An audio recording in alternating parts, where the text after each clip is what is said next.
இந்த வாரத்தோட நியூஸே எல்லாருமே மாஞ்சோலை கிராமத்தை பற்றி பேசிகிட்டு இருக்காங்க. மாஞ்சோலைன்றது திருநெல்வேலி மாவட்டத்தில் மணிமுத்தாறு அப்படின்ற ஒரு அருவிக்கு அருகில் ஒரு டேமும் இருக்காங்க. அதுக்கு அருகில் இது இருக்குது. இது சுற்றியும் மலை தளமாக இருக்கும். இது பயங்கரம் இயற்கையோட அப்படியே இணைஞ்ச ஒரு இடமா இருக்கும். திருநெல்வேலியிலேருந்து 57 கிலோமீட்டர் தொலைவில் அமைஞ்சிருக்கு இந்த மாஞ்சோலை கிராமம். இங்கே ஃபுல்லாகவே தேயிலை தோட்டம் தான் அதிகமாக இருக்குது. மாஞ்சோலை மலைக்கு மேலே போய் பார்த்தா கன்னியாகுமரி மாவட்டத்தோட மொத்தம் இயற்கை அழகும் சொர்க்க பூமியாக காமிக்கும்.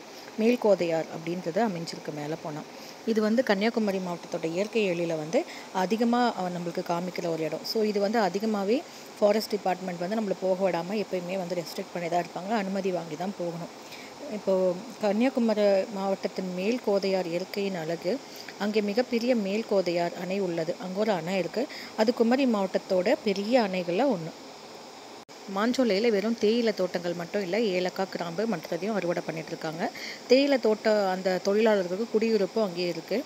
சின்ன குட்டியார் அணை, மேல்கோதையார், குமரி மாவட்டம் எல்லாமே அங்கேயே இருக்குது. கன்னியாகுமரி மாவட்டம் இந்த மேல்கோதையார்லேருந்து மொத்தம் பேச்சுப்பாறை அணையின் தோற்றம் எல்லாமே தெரியும். நல்லாயிருக்கும் பார்க்குறதுக்கு.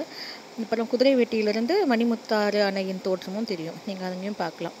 இது எங்கே இருக்குது கரெக்டாக பார்க்கணுன்னா, கல்லிடைக்குறிச்சி, மணிமுத்தாறு அணை, மணிமுத்தாறு அருவி, அந்த வழியாக போனால் கொண்டை ஊசி வளைவுகள் கொண்ட குறுகலான மலைப்பாதையின் வழியாக சென்று 3500 அடி உயரத்தில் உள்ள மாஞ்சோலையை அடையலாம். இதுக்கு பக்கத்தில் இருக்கிற சுற்றுலாத்தலங்கள் என்னென்னா, மாஞ்சோலைக்கு உயிரே 1000 அடிக்கு மேலே போனீங்கன்னா காக்காச்சி, நாலுமுக்கு, ஊத்து, குதிரைவெட்டி மற்றும் இந்த கன்னியாகுமரி மாவட்டத்தில் உள்ள மேல்கோதையாறு, மேல் அணை, கன்னியாகுமரி மாவட்டத்தின் அணை, இந்த மாதிரி நிறைய விஷயங்கள் பார்க்கலாம். பசுமை மாறா காடுகள் இருக்கும். இந்த மலை உச்சியில் பார்த்தீங்கன்னா ஃபுல்லாகவே தேயிலை தோட்டம் மட்டும்தான் இருக்கும். அதோட பராமரிப்பு பண்ணுற அந்த விவசாயிகள் மட்டுமே இருப்பாங்க. ஸோ இந்த ஹிஸ்ட்ரி பார்ப்போம். திருவிதாங்கூர் இளவரசர் இருக்கும்.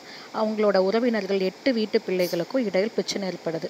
8 வீட்டு பிள்ளையை வீழ்த்த சிங்கம்பட்டி மன்னரிடம் உதவி நாடினார் வர்மாவின் தாயார் ராணி உமையம்மை. வர்மாவுக்கு உதவு போக எதிர்பாராத விதமாக சிங்கம்பட்டி இளவரசர் மரணம் அடைஞ்சிருந்தார். இப்படி இறந்தவருக்காக மேற்கு தொடர்ச்சி மலையிலிருந்து 74,000 ஏக்கர் நிலத்தை வழங்கியிருக்கிறாங்க. 32வது மன்னரான ராஜா தீர்த்தபதி அவர்கள் சென்னையில் படிச்சுட்டு இருக்கும்போது ஒரு கொலை வழக்கில் மாட்டிக்கிறாரு. அந்த வழக்கை நிறைய செலவானதுனால மாஞ்சோலையிலிருந்து ஒரு 8000 அந்த சமாளிக்க முடியாமல் வெளிநாட்டில் பரிசாக பெற்ற 8000 ஏக்கர் நிலத்தை Bombay Burma trading corporation BBDC என்ற நிறுவனத்திற்கு 99 வருடங்களுக்கு குத்தகைக்கு விட்டுட்டார். ராயத்துவாரி நிலங்கள் அப்படின்னு சொல்லிட்டு அரசு உடைமையாக்கப்பட்ட பிறகும் இந்நிறுவனம் அரசுடன் ஒப்பந்தத்தை புதுப்பித்து கொண்டு தேயிலை தோட்டத்தை நடத்தி வந்திருக்கு. ஊட்டி, கொடைக்கானல், ஏற்காடு போல இங்கு தனிப்பட்ட யாரும் ஒரு சதுர அடியெல்லாம் வாங்க முடியாது. இந்த முண்டந்துறை புலிகள் சரணாலயத்திற்கு உட்பட்ட பகுதி என்பதனால ரொம்ப கவனமாக இந்த பராமரிக்கப்பட்டிருக்கு. அதனாலேயே என்னவோ இயற்கை எழிலை உள்ளவாறு அப்படியே நம்ம பார்க்க முடியும். பெரும்பாலும் தேயிலை தோட்டங்கள் வேலை செய்வோருக்கு குறைஞ்ச ஊதியம் கொடுத்தாங்கன்னு சொல்லிட்டு நிறைய போராட்டம் பண்ணாங்க, ப்ரொடெஸ்ட் பண்ணாங்க.